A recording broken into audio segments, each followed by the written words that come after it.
नबी करीम सल्लल्लाहु अलैहि वसल्लम फरमाते हैं कि मन सल्ला अलैया वाहिदन, जो बंदा एक बार मुझ पर दुरूद पढ़ता है, कतबल्लाहु लहू अशरा हसनात, सबसे पहला फ़ायदा तो ये होता है कि अल्लाह ताला उस बंदे के नामाए अमाल में 10 नेकियां लिख देते हैं।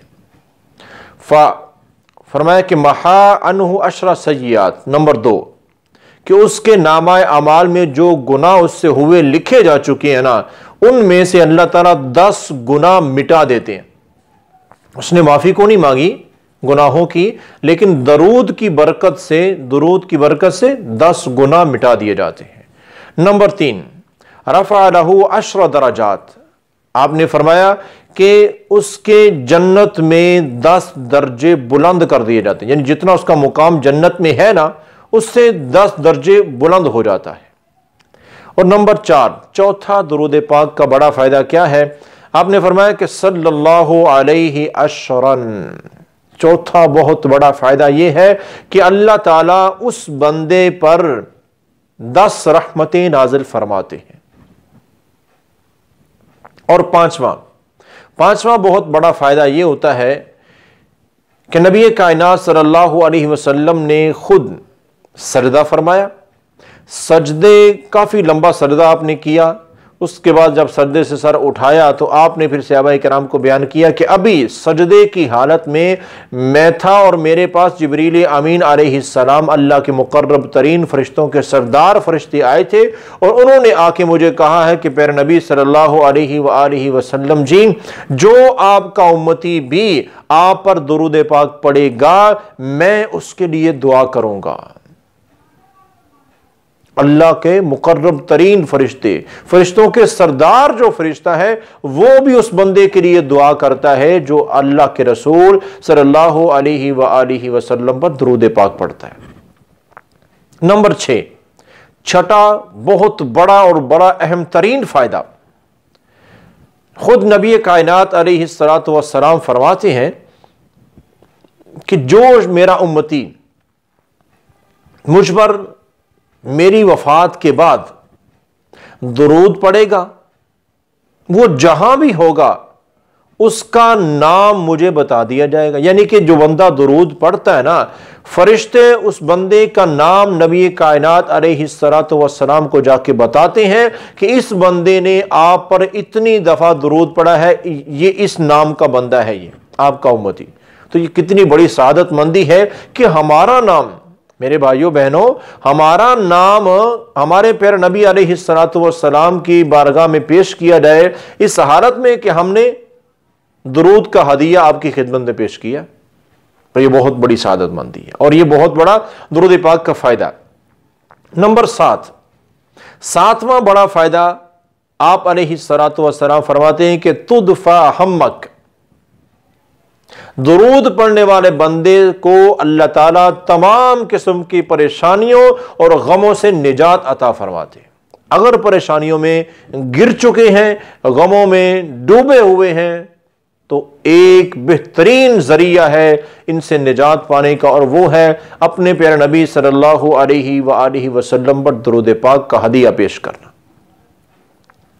नंबर 8 तुगफर ज़ंबक, आपने फरमाया कि अगर गुनाहों की बख्शिश चाहते हो ना, तो बेहतरीन तरीका है दुरूद पाक। प्यारे नबी अलैहिस्सलातु वस्सलाम पर दुरूद पढ़े, अल्लाह ताला गुनाहों को मुआफ करते जाएंगे। जितना ज्यादा पढ़ेंगे उतने ज्यादा और जल्दी गुनाह माफ हो जाएंगे। और नंबर 9 आपने फरमाया कि अगर दुआ की कबूलियत चाहते हो, अपनी दुआएं अल्लाह के हुजूर कबूल करवाना चाहते हो, तो 2 काम दुआ में कभी ना छोड़ना।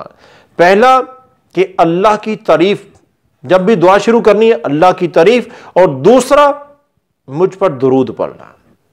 जिस दुआ के शुरू में अल्लाह की तारीफ की जाती है और प्यारे नबी सल्लल्लाहु अलैहि वसल्लम पर दुरूद पढ़ा जाता है, वो दुआ कभी रद्द नहीं होती।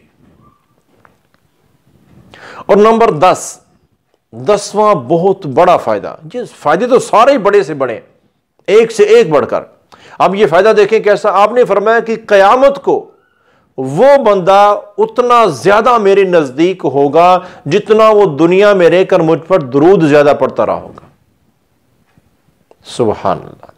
अब क्या कमाल अल्लाह ने शान अपने प्यारे नबी अलैहिस्सलातु वस्सलाम को अता की है, और दुरूद पढ़ने वाले उम्मती को, अपने बंदे को अल्लाह ताला ने कितनी शान दे दी कि नबी कायनात सल्लल्लाहु अलैहि वसल्लम के हम जितना करीब होना चाहें, वो भी क़यामत के दिन जितना होना चाहे हो सकते हैं। उसके लिए एक काम है कि जितना ज्यादा दुरूद पाक पढ़ेंगे उतना ज्यादा कुर्ब मिलेगा अपने प्यारे नबी सल्लल्लाहु अलैहि वसल्लम का। बहुत बड़ा फायदा। नंबर 11वां बड़ा फायदा यह है कि खुद नबी कायनात सल्लल्लाहु अलैहि वसल्लम का फरमान है कि बंदे के सखी होने की अलामत है जो दुरूद ज्यादा पढ़ता है। जो दुरूद नहीं ना पढ़ता, फरमाया कि वो बखील है, कंजूस है, और बखील अल्लाह को पसंद नहीं है। सखी लोग अल्लाह को पसंद है। फरमाया कि सखी होने की अलामत है जो दुरूद ज्यादा पढ़ता है। और ऐसे ही आपने फरमाया कि अगर मुश्किलात में फंसे हो, मुश्किलात से निकलने का बेहतरीन जरिया अपने प्यारे नबी सल्लल्लाहु अलैहि वसल्लम पर दुरूद का हदिया पेश करना है। और नंबर 13वां फायदा यह है कि आप सल्लल्लाहु अलैहि वसल्लम ने फरमाया कि लोग जन्नत में चले जाएंगे, जन्नत में जाके भी उनको एक हसरत रह जाएगी, एक हसरत जन्नत में जाके भी उनको होगी। तो पछतावा क्या ले?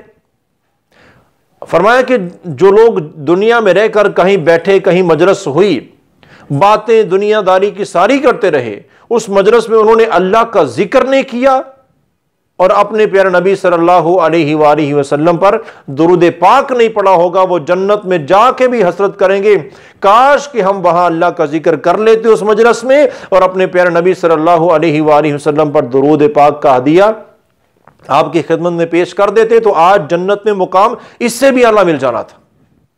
तो ये उनकी ख्वाहिश रह जाएगी। तो बहरहाल फायदा यह है कि जो भी हमारी मजलिस हो, जहां भी हम बैठे, इब्तिदा हमारे अल्लाह और उसके रसूल के जिक्र से होनी चाहिए।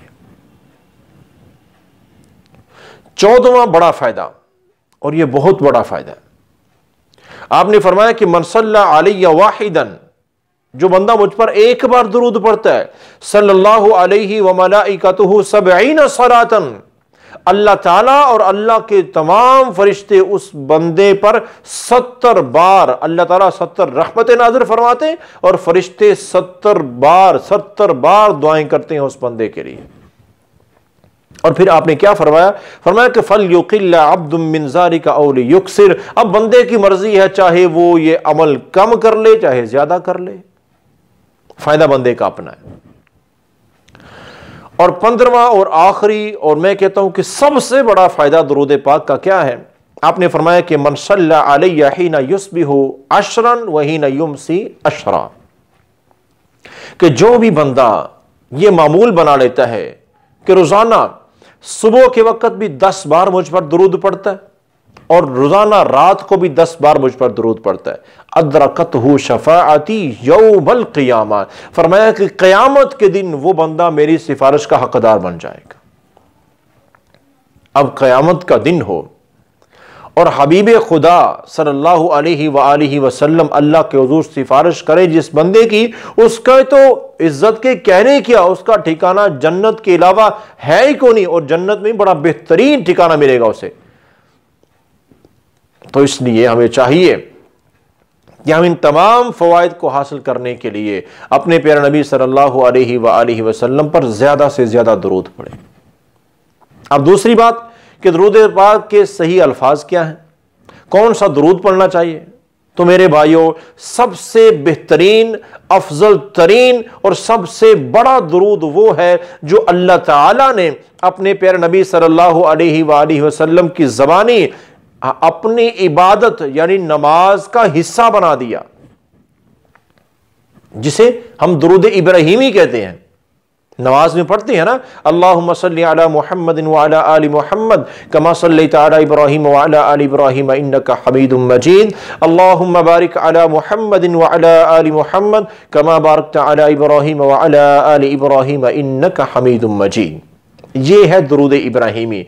इससे बड़ा, इससे ज्यादा फजीलत वाला कोई दुरूद नहीं है। यह सबसे बेहतरीन है, सबसे अफजल है, यही अल्फाज और सबसे मजबूत है अहादीस के हवाले से। और इसी तरह एक वो अल्फाज जो खुद नबी कायनात सल्लल्लाहु अलैहि वसल्लम ने सिखाए, वो भी आपने हुक्मन कहा था कि मुझ पर यह दुरूद पढ़ा करो, और वो क्या थे, और वो कम अल्फाज हैं, वो हिस्सा वो भी दुरूद इब्राहिमी का ही है। आपने क्या फरमाया, ये मुझ पर दुरूद पढ़ा करो, ये पसंदीदा है। कौन सा पसंदीदा दुरूद था आपको? अल्लाहुम्मा सल्लि अला मुहम्मदिन व अला आलि मुहम्मद। मेरे भाइयों, ये दुरूद जिसमें प्यारे आका अलैहिस्सलातु वस्सलाम और आपकी आल पर दुरूद पढ़ा जा रहा है, और दुरूद इब्राहिमी में भी यही है ना, अल्लाहुम्मा सल्लि अला मुहम्मदिन व अला आलि मुहम्मद, आगे कमा सल्लैता अला इब्राहीम व अला आलि इब्राहीम इन्नका हमीदुम मजीद। तो यहां पर आपने क्या फरमाया? अल्लाहुम्मा सल्लि अला मुहम्मदिन व अला आलि मुहम्मद, और कसरत करो। फरमाया कि ये मुझे बड़ा पसंद है,